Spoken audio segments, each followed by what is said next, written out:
নমস্কার, সুপর্ণাস ফেভারিট রেসিপিতে আপনাদের আরও একবার স্বাগত জানাই। আজকের রেসিপি ফুলকপির রোস্ট। এই ফুলকপির রোস্টটা একদম অনুষ্ঠান বাড়ির মতো স্বাদের। এই স্বাদটা যদি আপনারা বাড়িতে পেতে চান তাহলে এই ফুলকপির রোস্ট একবার বাড়িতে বানিয়ে দেখবেন, খেতে কিন্তু খুব ভালো লাগে। তবে চলুন বানানো যাক।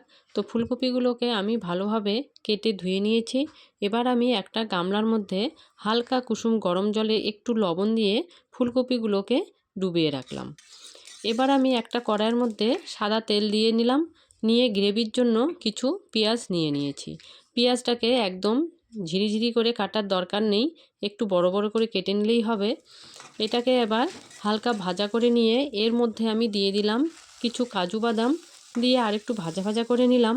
নিয়ে এর মধ্যে আমি দিয়ে দিলাম চারমগজ আর দিয়ে দিচ্ছি কিশমিশ, দিয়ে আরেকটু নাড়াচাড়া করে নিলাম।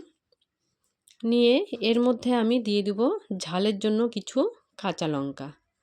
এবার আমি এর মধ্যে দিয়ে দিচ্ছি 2 কাপের মতো জল, দিয়ে এটাকে আমি 5 মিনিটের জন্য ঢাকা দিয়ে রাখব।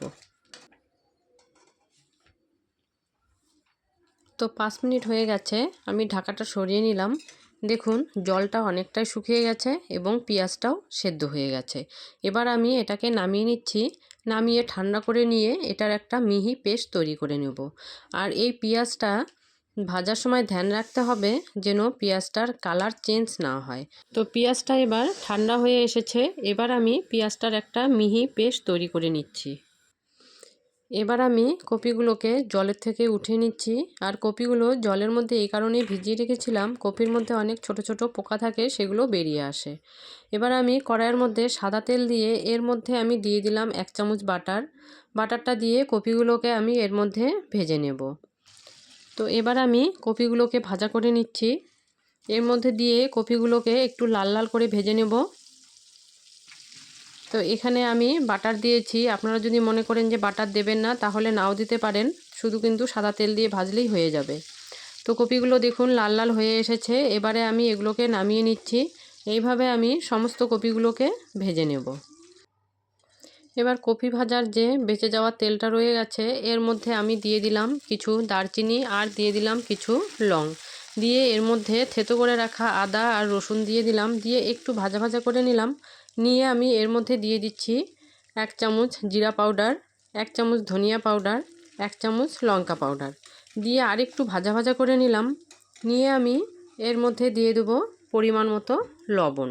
এই রান্নাটায় কিন্তু আমি একদমই হলুদ ব্যবহার করব না, হলুদ দিলে কিন্তু টেস্টটা নষ্ট হয়ে যাবে। তো লবণটাও দিয়ে দিলাম। দিয়ে আরেকটু নাড়াচাড়া করে নিলাম। নিয়ে একটু ভাজা ভাজা করে নিলাম আরেকটু। এর মধ্যে এবার আমি দিয়ে দিচ্ছি বেটে রাখা পেঁয়াজটাও দিয়ে আমি ভালোভাবে নাড়াচাড়া করে মশলাটার সঙ্গে মিশিয়ে নিব।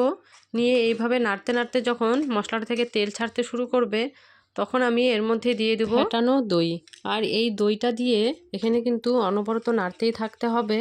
নাড়তে নাড়তে যখন মশলাটা থেকে তেল ছাড়তে শুরু করবে তখন আমি এর মধ্যে দিয়ে দেব ভেজে রাখা ফুলকপিগুলো। তো দেখুন মশলাটা থেকে এখন তেল ছাড়তে শুরু করে দিয়েছে।